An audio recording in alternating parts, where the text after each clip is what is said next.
perhaps the greatest fraud in the history of the Silicon Valley tech bomb. This Sunday on 60 Minutes, we are investigating the failed biotech company THERANOS. To Elizabeth Holmes, appearing in court to face fraud and conspiracy charges, accused of misleading investors about her blood testing startup. She could get up to 20 years behind bars. Imagine there's a company that claim can save people's life, but suddenly it's actually a big fraud, even bigger in 21st century. So how can this happen? This is a story about THERANOS, a company that once is worth more than $9 billion. Can you imagine that? $9 billion. And now it's just worth nothing. And it's just a deceit, fraud, and manipulations company that's really bad in 21st century. The CEO itself, his name is Elizabeth Holmes. She born in well-educated family and then very rich family also.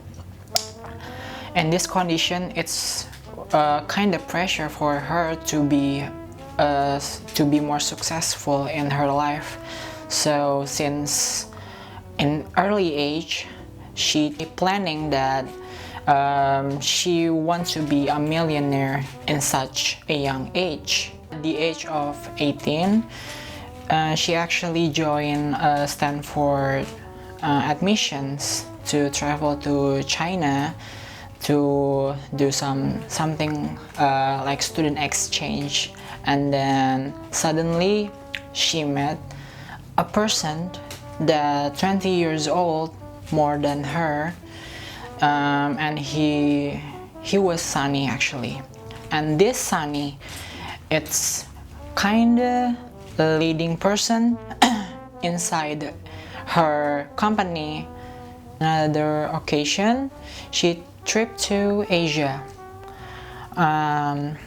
In this occasion, she see that there is an outbreak, which is a SARS outbreak in some region in Asia, and then she felt that she need to do something about that. So when she traveled back to America, she really closed her room, and then she really spent like 5 days constantly without break, and then just sleep like at least like 2 hours. It's like very horrible.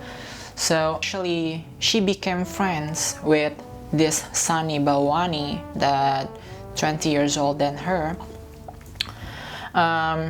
Her company is being funded around like $1 million.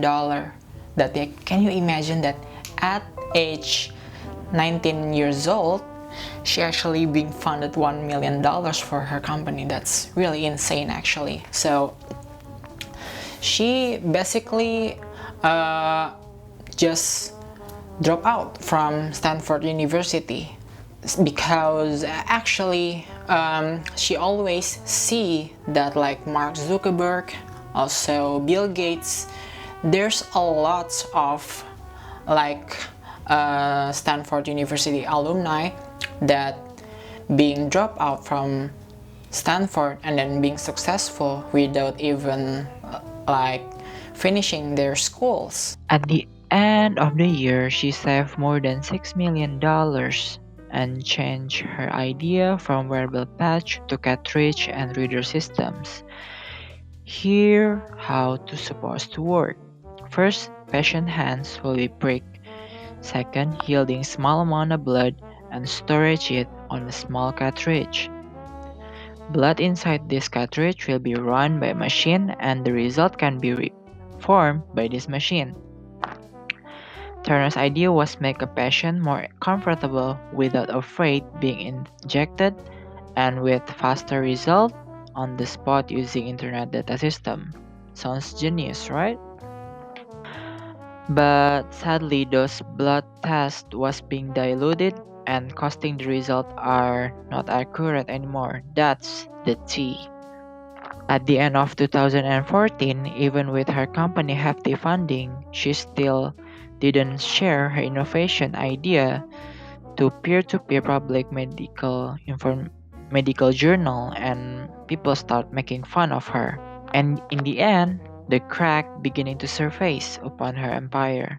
And soon enough, an old friend, Richard Fruits, who actually doctor beyond a doctor, who creates pattern of transmitting information from a blood testing machines.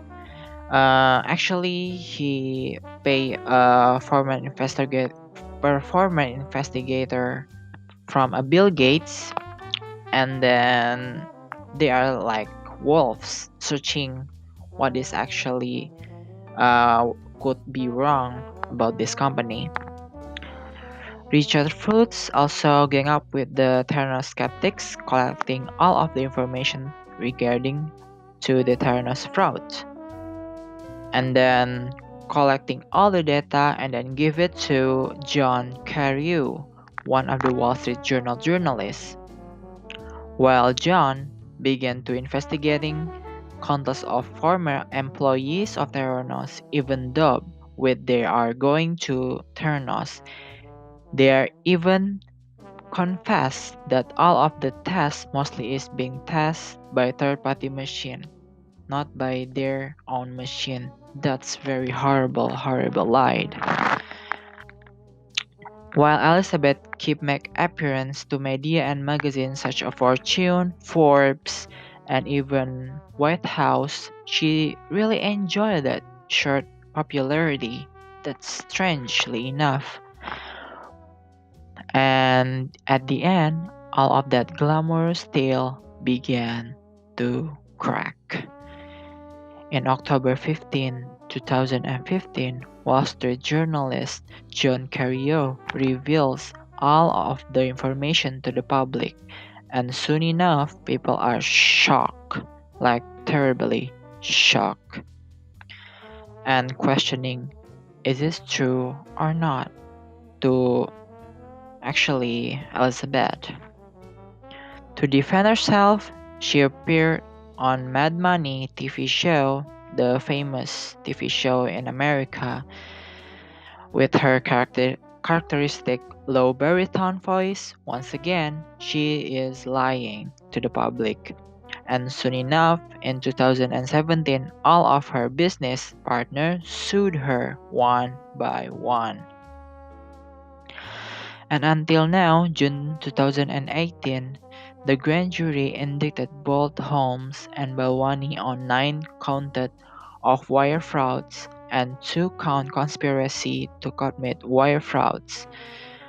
Holmes had Holmes actually stepped down from Thanos' CEO earlier in this year, although she continued to be the chair of the company board. Even when the case still continued, she still smiled, and without doubt, she never said sorry after the truth came out. That's very horrible. All of this mess actually give us think how easily people will fool us if we are not thinking smart enough. Also, gut feeling and faith to trust is not always safe for us. So, think again and do some more research diligently before we decide something in life. So that's all of my videos. If you like my content, you can subscribe me, and also if you like this video, you can just click the below that button, the thumbs up button. And also thanks for watching. Have a good